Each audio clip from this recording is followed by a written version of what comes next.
Hello everyone, welcome to the Besiege bots building tutorials. Please take a look at the previous videos on the series if you haven't, because it can be a bit confusing if you don't. In this video, I will be building a featherweight lifter. So this video, you'll probably learn a bit less than the other ones. This is more of a video to teach you how to implement all the skills you've learned in the previous videos. So first things first, I'm gonna make a spin block chain. But before that, I need to put this info tab out. It shows you the block count here, and that helps a lot in keeping track of your bot's weight. Since Besiege bots uses the block count as the weight system. So now I'm just gonna stretch all these out by 0.2. To be honest, I don't really need to do this. Just want to make my bot a bit bigger so it'll be easier for me to attach the plows to. Do the same thing for the log there. And I'll copy some of these and put them back as things to connect. Next up, I will reduce the acceleration and speed of these spinning blocks, make invincible, and copy them. Next up, I will add the steering hinges for everything.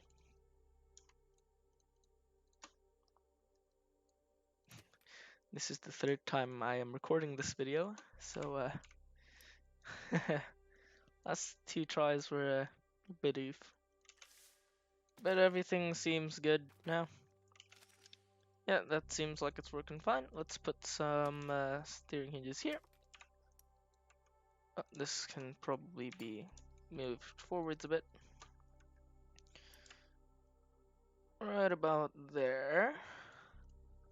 Let's put this by 40 to the left, and let's put another one here, 40 to the right. By doing this, you can put the steering hinges a bit closer to each other, so it's good for making your bots a bit more compact with steering hinges, so it's nice. I think you can actually do a 0.3 that before they start messing up, so like this. But I'll just do 0.4 since I have the space, and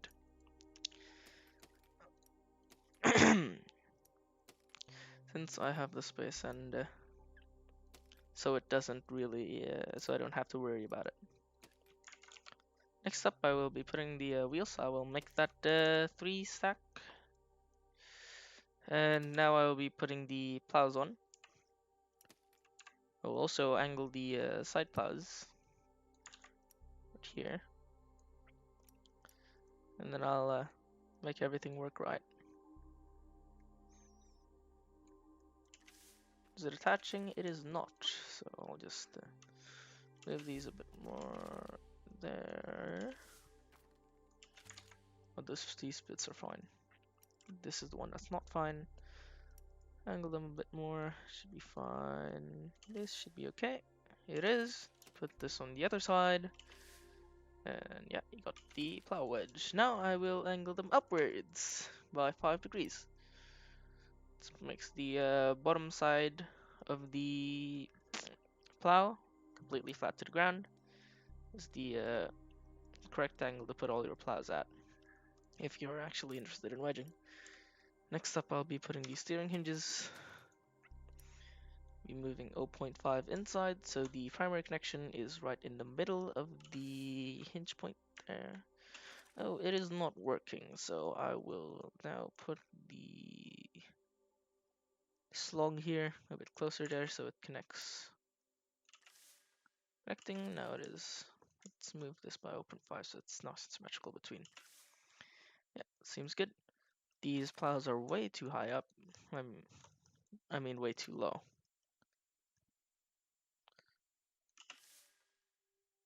Just adjust these until the body seems flat, but I want the body to be slightly lower.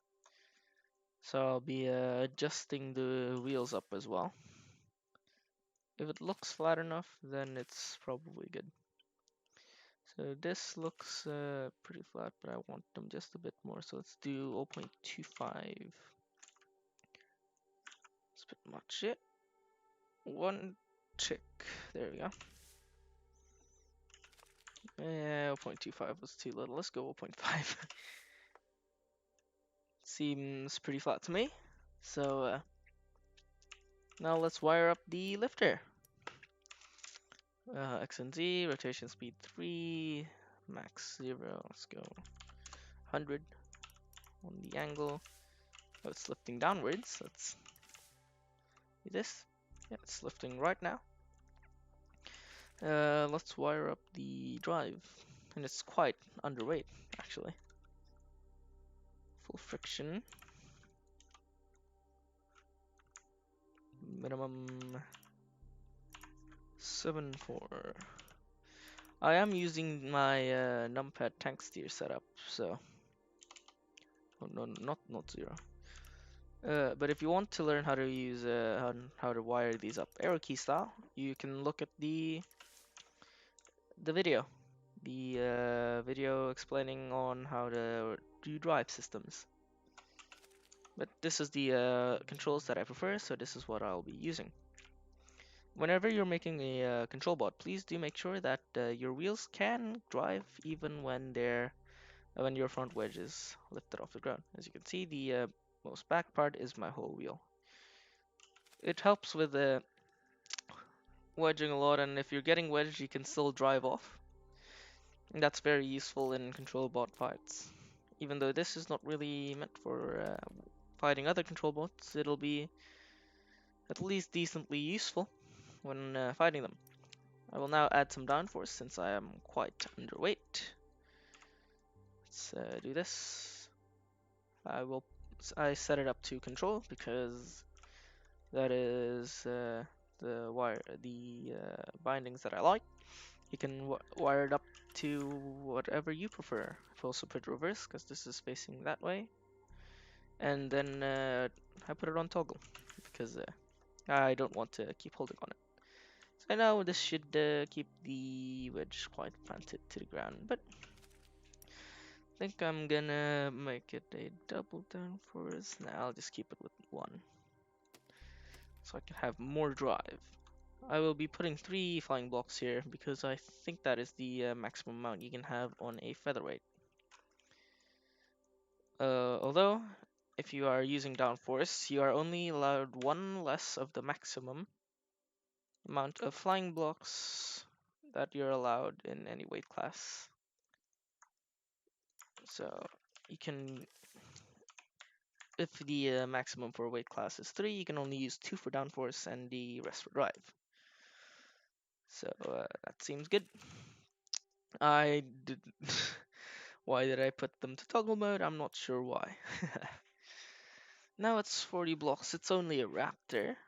I do want this to be a featherweight, so I'll be putting a single water cannon in front for extra weight. So now needs 10 more blocks instead of the previous one. It's good. Seems good.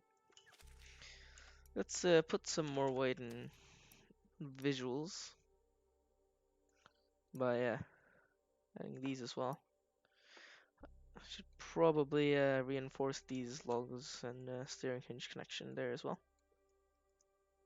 Let's put these up and down by 30. Enough, so let's lower these. Oh god.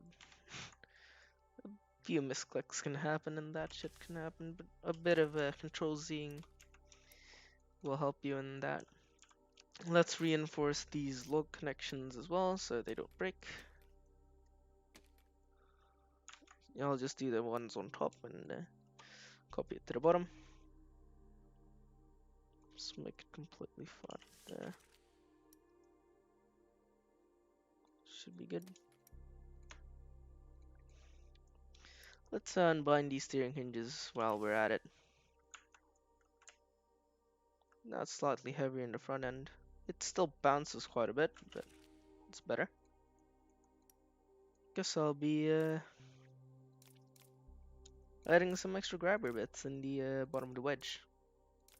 When you're doing like extra bits of grabber, make sure the one that is touching the floor is the plow, not the grabber. Because you want to get other things with your plow and not your grabber. It's attaching to the plow. Yeah, that's good.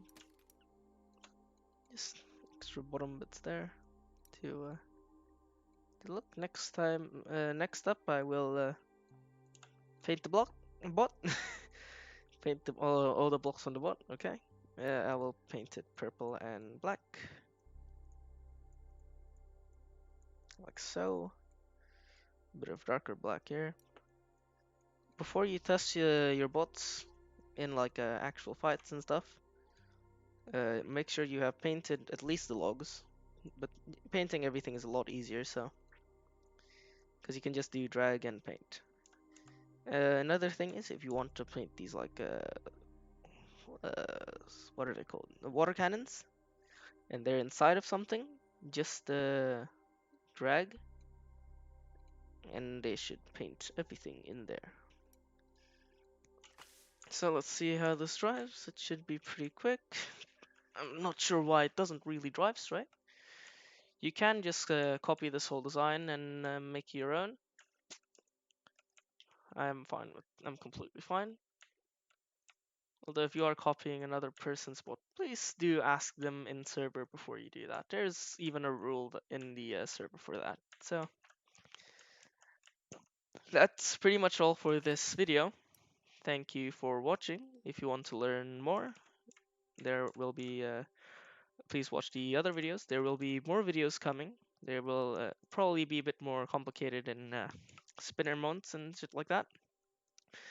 But thank you for watching, and that's all. See you next time.